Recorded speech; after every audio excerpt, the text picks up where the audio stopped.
Hey everyone, welcome to another video review. This is the Transformers Powers of the Prime Voyager class Wave 2 Terrorcon Hun-Gurrr. A lot to say there. But yeah, it's Hun-Gurrr, the first of the, Terrorcons. Oh, first of, two in this particular wave, but the one only Voyager.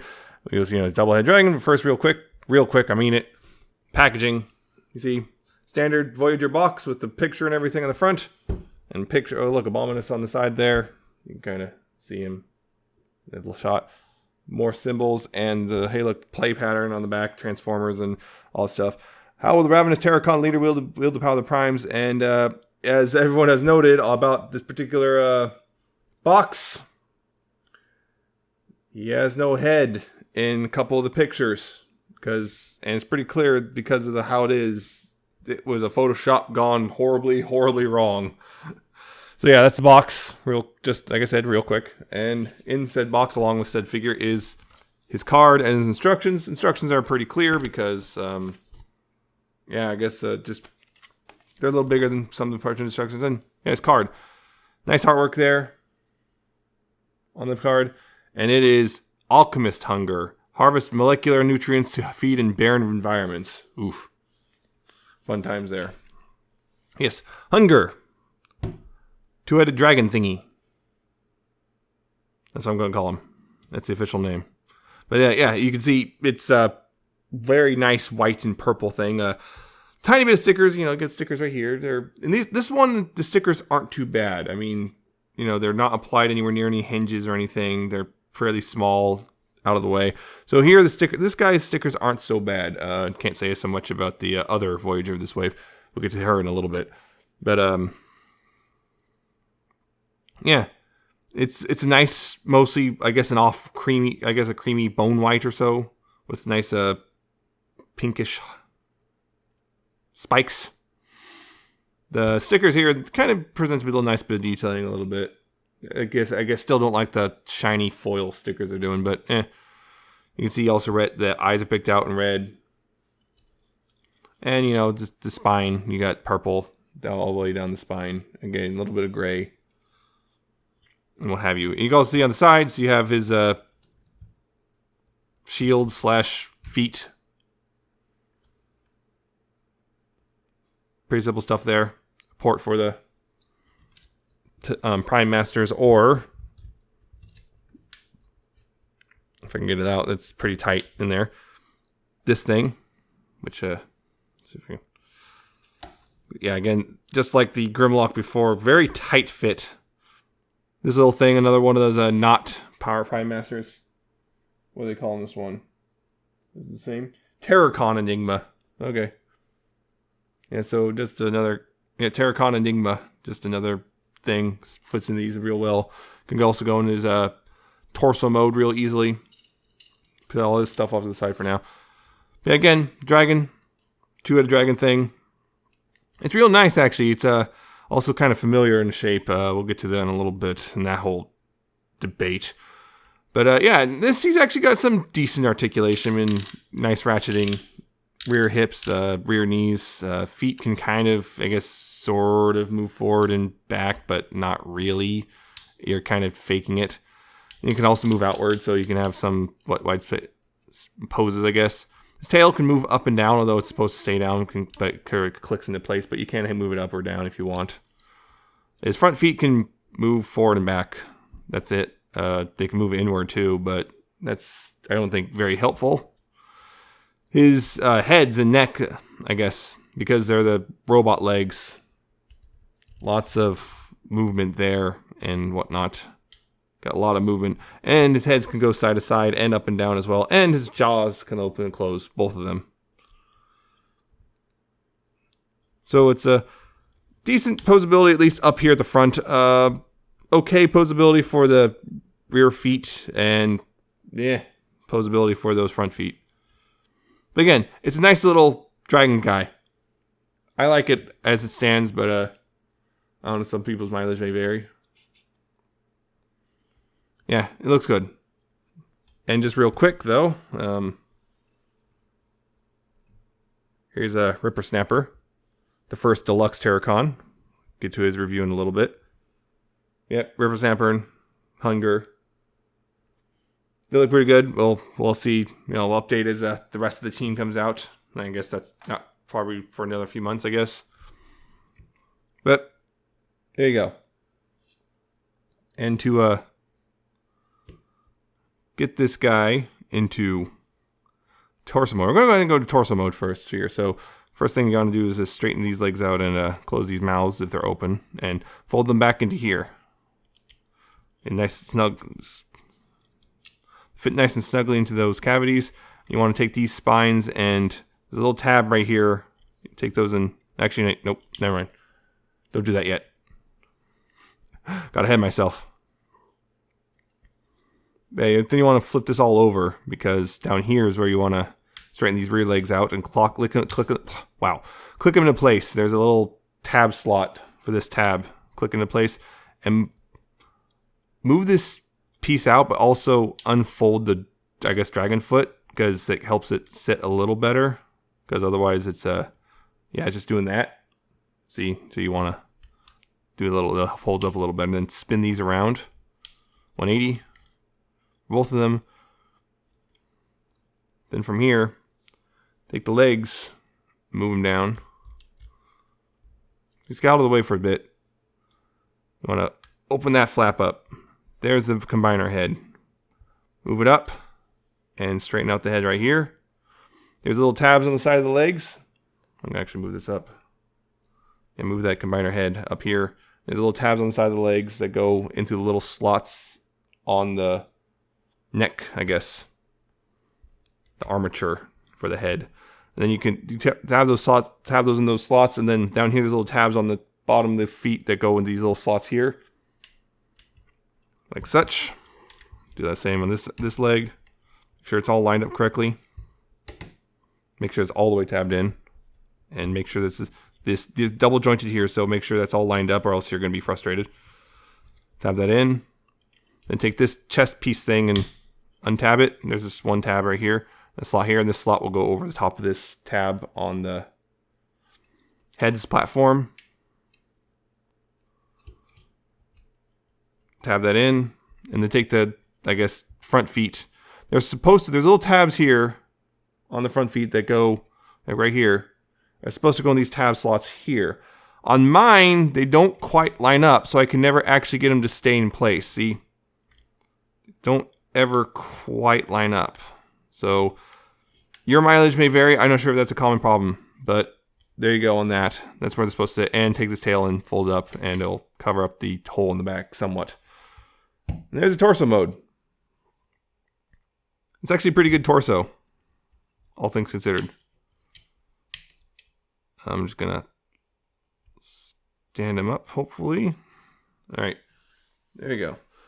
Yeah, and again, it's a nice looking torso. It looks a lot like the old G1 toy. You can see there's kind of Decepticon symbols, which we'll get a little bit to. But they're nice little bits of yellow and silver and I guess blue right there on the crotch piece.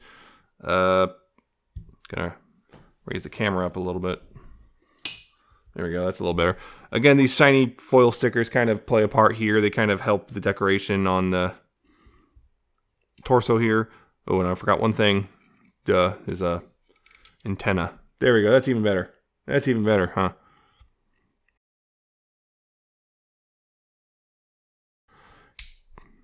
But there's also little tiny Decepticon symbols out here on the little arms. Again, I can't get those to tab in. I'm not sure what it is exactly, but they don't seem to quite line up correctly. Nice little silver detailing and stuff on this chest piece here. Nice yellow visor. Also little tiny bit of tech detailing right here in the brim of the head. Let's see how well that, you can see, kind of see that. The antenna, as you can see, one is slightly bent. At least I hope you can see that. There you go. You can see it's one slightly bent. This is just rubberized plastic, I believe. Just boiling some hot water or will help with that. So you get some hot water and you can bend those back into shape. I think they were out like that on my package, but yep. And also the little Terrorcon Enigma. You take this piece right here, fold it down, and that can just plug in right here. It's actually a pretty solid connection. And if you really, want to just store this somewhere and don't want to have this flapping down, it will close up with it inside, which is nice. Also, I believe you can just remove this panel. Maybe. I don't want to risk it. But yeah, you can just close that up if you just don't want to deal with it. Or leave it open, whatever. Up to you. But of course, he is a combiner, and thus he is supposed to, well, combine. We don't quite have all the Terrorcons. We only have one, so we're going to have to make some substitutions here. How about take the some of the guys from Leo Kaiser. Pretty sure it's Leo Kaiser. Yeah.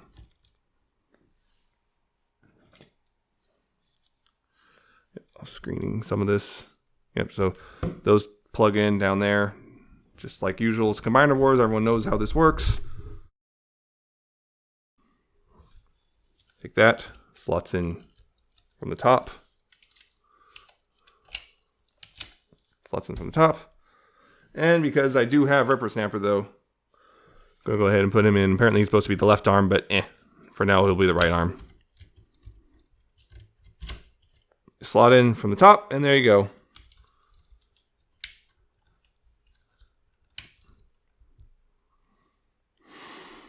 Yep, looks good as a combiner. At least these are kind of close to the colors in some ways to what we're supposed to get, so we get a general idea.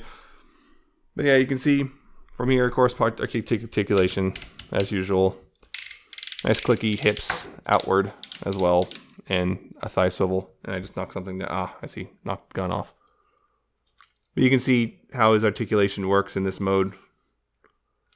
At least the torso part. And of course his head can swivel. Too bad it's not on the ball joint. That would have been nice. It would have been really nice if it was on a ball joint. But yeah, it's a nice, somewhat stable.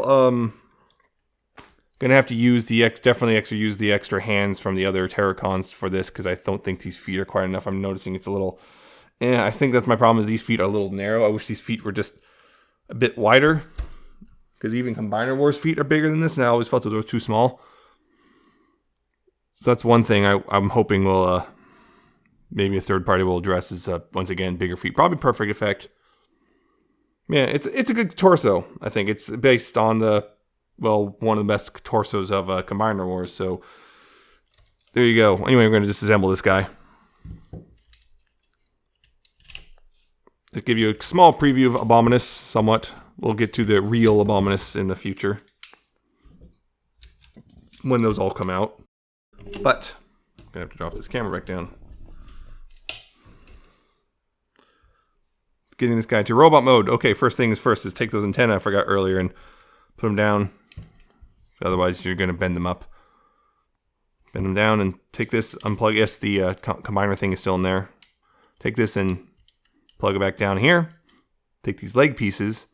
What you want to do is move them inward like that, and then rotate them up into this. There's a little cavity just for the feet on each side. Do that. Untab the legs. Untab them from the neck piece as well. Then fold this tail all the way, fold this back in all the way until it clicks into place. Then turn the whole thing over. Hey, look, there's a robot thing here. Take these legs, spin them around like so. Take these pieces. This is the part I almost did too early. There's a little tab here where I'm pointing. Take that and use that to flip the vents up, which help cover up the combiner ports. Then take the feet. Again, there's another tab right here in the bottom. Help you get those out. Take the feet out. Like so. Split the feet at the jaw. These split in half. Like that. That will become the feet. Same on this side. Split in half. Like that. Move the arms down. Rotate them back around. And rotate the fist down. And then take the dragon feet and just move them back like that. Oop. Rotate the arm around and same thing, just fists, foot, done. Then you want to open this piece up. Ostensibly, you're supposed to be able to take this tab right here and pull the head up. And sometimes it gets a little stuck, so just be careful of that. You can also see the little combiner head right there inside the chest cavity. Then take all this and you want to close this up, and there's a little slot here on the end of the tail that goes over this tab. Also, when you fold his tail up, it's like this in dragon mode. Those push up and out, so you get little spikes on the tail for the robot mode. You want to make sure when you close this up that this slot lines up with this tab. And that will lock it all into place. And you more or less have Hun-Gurrr in his robot mode. And yes, it is a really nice robot mode, which I think is a little slightly out of focus. This is also very white, so it's kind of messing with my background and stuff. But as you can see, Decepticon stickers in, once again, shiny foil, which is kind of driving my lights crazy. You can see this one kind of emulates the old rub sign a little bit. Although it doesn't actually work as the rub sign, but it still kind of emulates it because there's a little black border around the Decepticon logo. And it got a really nice head. Very much that hot pink, I guess, purplish color. There's a nice silver visor. Also very stoic, stern face. You know, a lot more gray here. The vents are kind of nice, although I wish those were like picked out in something, although I don't know. Maybe that's wrong. But yeah, it's just a lot of the same colors in the dragon mode. Also, you got the backpack, which is nice and slim. Doesn't stick out too much. Right now, his little combiner thing is still hanging out there. That's probably why I'm going to keep it, just to keep it out of the way. But yeah, it's a pretty good robot. It's got nice proportions. The only thing is, it's because of the way the legs work, it's a little easy to accidentally start folding legs a little too far forward and give them chicken legs, which, you know, can be funny, but, you know, it's a little weird. Otherwise, it's a nice figure. I mean, got a ball jointed head, so you can look left and right, look up and down a little bit, little tiny bit of tilt. Ratcheted shoulders forward and back, another ratchet outward because those are the combiner hips. He's got a bicep swivel, elbow joint, 90 degrees. Fist has no articulation unless you want to do that, why? Because of the way the transforms combine mode, no waist. Hips, though, soft ratchet, forward and back. Only goes back about that far before hitting the backpack. It can go out pretty far, though. I mean, that's quite the kick. Got a thigh swivel, which is nice and tight. Got dual jointed knees, so, well, maximum curl. Again, though, that kind of causes a problem just because you can accidentally give them chicken legs. Not a terrible thing, but still, just a word of warning. And nice thing is, because of the added articulation for the dragon head, he has ankle tilt both forward, left to right, and forward and back. Quite a bit of it. So he's got more posability than a lot of Voyagers do anymore. So that's just because of the ankle. So that's good. The only thing is, these don't like clip in as well as I'd like. They don't clip in at all, really. Just kind of rest there. I wish this clipped in better. Yeah, that's my thing, is that the hands don't really clip in as well as they should. There should be some sort of clip system. And of course, you can take these. These are only his only weapons, unfortunately. Peg them onto the sides of his arms. Now he's got, I guess, arm cannons of sorts. But I really wish he had just at least a rifle or something. Like, even if, like, stored in the tail or something, that would have been pretty neat if just had something stored in the tail. But, that's all his gun weapons. I mean, cannons are enough. I guess are good enough, but still, I wish there was more. Real quick comparison. Here he is with his teammate Ripper Snapper, the only other Terrorcon out right now. Again, look good. Right, they look good. I can't wait for the full team. You know, they'll look good squaring off against Computron. Which, speaking of, oh boy, I got Scattershot here, and yeah, well. There's been some discussion about this mold that Hun-Gurrr uses, and Scattershot doesn't want to stand up right now. There we go. That's one thing, because his backpack's not so big, he definitely stands up better. You can see why people would say retool. That's kind of both right and wrong, I think. I think the problem is the definition of the word isn't as clear-cut as things aren't clear-cut as they used to be back when that word was first starting to be used.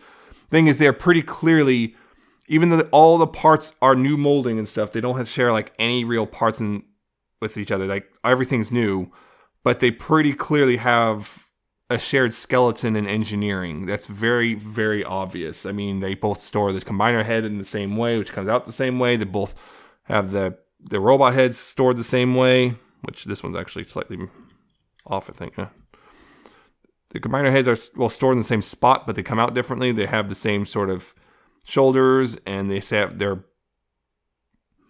forearms are both pretty bulky, about the same size. They're both the same height. They're both the same proportions. I mean, their fists both do that. They both have the problem where the legs can bend too far forward. They have a lot in common to the point of, like, again, they share the same robot skeleton. I mean, this robot skeleton is the same. The proportions are the same. A lot of the transformation cues are the same. However, this does, as you can see, have almost every single piece is different from this, every single piece on here. Like, the thighs are even different. I mean, that stuff's completely different. So, while it's pretty obvious they took this figure as a base and made it into this, it's not really a retool of this. It's a very weird thing. And it's been a lot of people fighting about this. And it's like, can we just talk about how cool they are rather than just fighting about whether or not they're retools or not? I don't know. It's a weird thing. It's just basically because Hasbro gotten really good, much better at using existing engineering to cut costs rather than just redoing the same exact robot. So it's kind of weird because this is one thing he does have, which is, again, the ankle tilts, which the Scattershot and Silverbolt didn't have at all. But he has ankle tilts, so that's a whole brand new thing. And his head comes out differently. Like whereas like Scattershot and Silverbolts, their heads were attached to the front here. His is attached to the back. He doesn't have the massive backpack the other figures do. He can't transform to a jet at all because he lacks little pieces. But he also has his extra dragon feet and whatnot. So this whole pit right here works completely differently for the combined mode than it does for them. But at the same time, there's so much in common that there's definitely a common origin. It just doesn't fit the technical definition of retool. Let's just say that. And hope someone doesn't scream at me in YouTube comments because I'm wrong in something, because this is a retool. This is not a retool because even though I just said it's not a retool. Anyway, I'm babbling. But yeah, Hun-Gurrr here. He's actually a really solid Voyager overall. He's got a great robot mode. He's got a great torso mode. His alt mode is alright, although you can kind of tell it's a robot kind of lying down. It's one of those you can kind of see it's a robot just kind of lying down in a weird way. But it's kind of cool just because it's a two-headed dragon thing. And I mean, the torso mode and robot mode are both cool enough that I think it's fine. That the kind of a less than amazing alt mode is fine. It's not like it's bad. And I think for me, part of the problem also is these legs don't like to tab into the torso correctly when it's in torso mode. And no real weapon beyond these things. I think those are my only real big problems with him. And also, again, these fists don't lock in. I wish those fists locked in somehow. Maybe there's a version 2 that'll have those locked in properly. I don't know, because they fixed Starscream mid-run. But again, I just like the fact he has ankle tilts. That's very rare on a Voyager anymore. Heck, it's even rare on some leader class figures sometimes. But yeah, I like it. I'd recommend going to getting, especially if you're going to go ahead and get the Terrorcons and form Abominus. I mean, why wouldn't you? Especially if you have a Computron, he needs his rival. So yeah, I like it. I found him for $25 at Walmart. He's popping up along with his Wavemate Alita 1, which I'll get to in the next video. I enjoy it. I recommend picking it up. And yeah, it's just a good Voyager. So that's it. I hope you found this entertaining and informative. And like, comment, subscribe. Yes, I know people hate that, but whatever. I don't care. And I shall see you next time with another video review.